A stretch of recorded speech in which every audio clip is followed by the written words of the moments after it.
Place the station on a flat and open lawn with no slope and rock.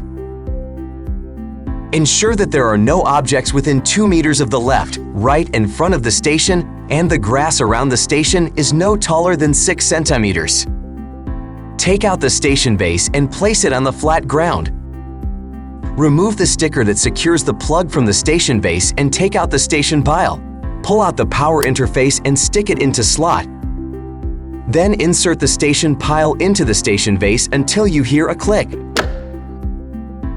Remove the back cover of the station pile and insert the base connector into the pile connector until you hear a click. Snap the 2 cables into the corresponding slots, close the back cover, and the station assembly is completed. Take out the power supply from the accessory box, connect it to the power interface of the station, and tighten the nut after aligning the notch and the groove. After the station is assembled, move it to the selected location and use the hex key and pegs in the accessory box to secure the station to the selected area.